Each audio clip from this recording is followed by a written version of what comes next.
तो जी आप मानते हैं कि आपने अपने पिता को मारा है? जी हाँ। क्या आप कोर्ट को बता सकते हैं कि क्यों?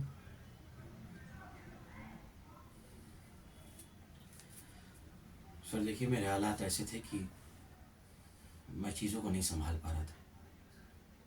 मैं एक ट्रक ड्राइवर हूँ, दिन भर मेहनत करता हूँ और फिर कुछ पैसे, चंद पैसे कमा कर घर लौटता हूँ। अपना परिवार संभालना होता है, बीवी है, बच्चे हैं,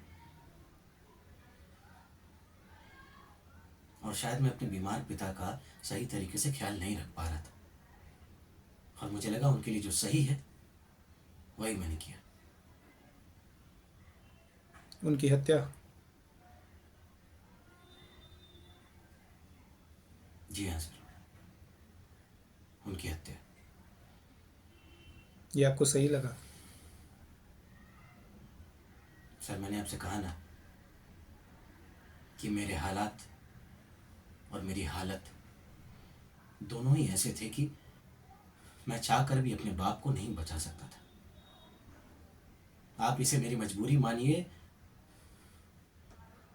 या कुछ भी। तो आप अपने बाप की हत्या को अपने हालात के ज़रिए जस्टिफ़ाई करना चाहते हैं? जी नहीं सर, मैं यहाँ कोई जस्टिफिकेशन देने के लिए नहीं खड़ा। मैं अपनी गलती को स्वीकार रहा हूँ, और और इसके अलावा मेरे पास चारा क्या है सर? जब एक इंसान जी जान लगाकर मेहनत करता है, कोशिश करता है, प्रयास करता है कि वो अपने परिवार को चला सके, अपनी बीवी को खुश देख सके, अपने बच्चों को हंसता खेलता देख सके सर, लेकिन जब वो घर आता है तो अपने ही कर्जों में डूबा हुआ है, अपनी ही कश्मकश में बस जी रहा है। और जब कोई हल नहीं दिखता ना सर, तो इंसान वही करता है जो चाहे उसे करना चाहिए सर। तो आपने अपने बाप को ही क्यों मारा? अपनी बीवी को भी मार सकते थे, अपने बच्चे को भी मार सकते, अगर आपके हालात ही इतने ख़राब थे तो। आपको तो सिर्फ़ अपना बाप बोझ नज़र आया ना, इसलिए आपने उसे मारा? नहीं सर, मेरा बाप मेरे लिए बोझ नहीं है सर। मैंने मैंने उनको उनके कष्टों से मुक्त किया है। मैं चाहता तो कैसे भी करके उन्हें जीवित रखता, लेकिन नहीं, मैं उन्हें और तड़पते हुए नहीं देख सकता था सर। वो मुझसे कहते थे कि बेटा, इंजेक्शन लाया, इंजेक्शन लाया, बहुत तकलीफ हो रही। मैं हर रोज अपने बाप को मरता हुआ देखता आया हूं सर, हर रोज। और और मरता हुआ नहीं देख सकता था सर, इसीलिए मैंने तय किया कि मैं उन्हें मुक्ति दूंगा। किसके पास नहीं गया सर मैं, पैसों के लिए कौन सी कोशिश थी जो मैंने नहीं की। अपने परिवार को संभालने की पूरी कोशिश की है सर मैंने, लेकिन मैं हार गया, मैं हार गया सर, मैं हार गया। और इसीलिए आप अपने लिए भी मौत चाहते हैं? बेटे के फ़र्ज़ से तो आप भाग गए, और अब एक पति, एक बाप के फ़र्ज़ से भी भागना चाहते हैं? नहीं सर, मैं अपना फर्ज निभा रहा हूं, जिस तरीके से मेरे बाप ने मेरे लिए निभाया। और जब जब वो लायक नहीं रहे तो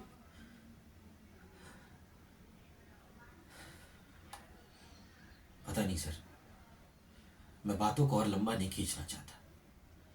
मैंने कहा ना आपसे कि मैं यहाँ कोई जस्टिफिकेशन देने नहीं आया हूँ।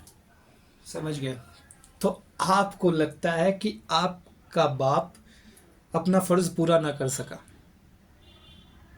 उनकी हत्या करने की वजह ये है कि वो जब फ़र्ज़ निभाने के लायक नहीं रहे, तो आपने उन्हें मार दिया? वाह! ये बड़ी अच्छी कही आपने। कहिए, चुप क्यों है? जवाब दीजिए। नहीं सर, ऐसा नहीं है, लेकिन सर मुझे ऐसा लग रहा है कि चाहे मैं कुछ भी कहूंगा आपको, अपने बाप के बारे में अच्छी बातें बताऊंगा कि उन्होंने हमारा कितना ख्याल बात किया, हमें पढ़ाया लिखाया, जिस भी लायक बनाया, भाई भले ही मैं एक ट्रक ड्राइवर हूं, लेकिन लेकिन मेरे बाप ने मेरे लिए बहुत कोशिशें की, बहुत प्रयास किए। पर अभी तो आपने कहा कि आपका बाप अपना फ़र्ज़ नहीं निभा पाया, और शायद कहीं ना कहीं आप भी अपना फ़र्ज़ नहीं निभा पाए। मैंने कहा ना सर, मेरे पास कोई चारा नहीं था। जैसे कि आपके बाप के पास नहीं था, इसलिए मारा आपने उन्हें। आप बिल्कुल ठीक कह रहे हैं सर। ना मेरे बाप के पास और ना ही मेरे पास कोई चारा था, क्योंकि शायद शायद हम गरीबों की मजबूरी है, हमारी जिंदगी है।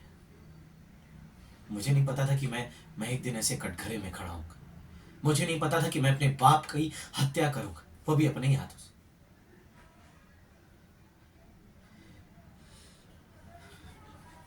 ठीक है, आप जा सकते हैं। और कुछ कहना है आपको?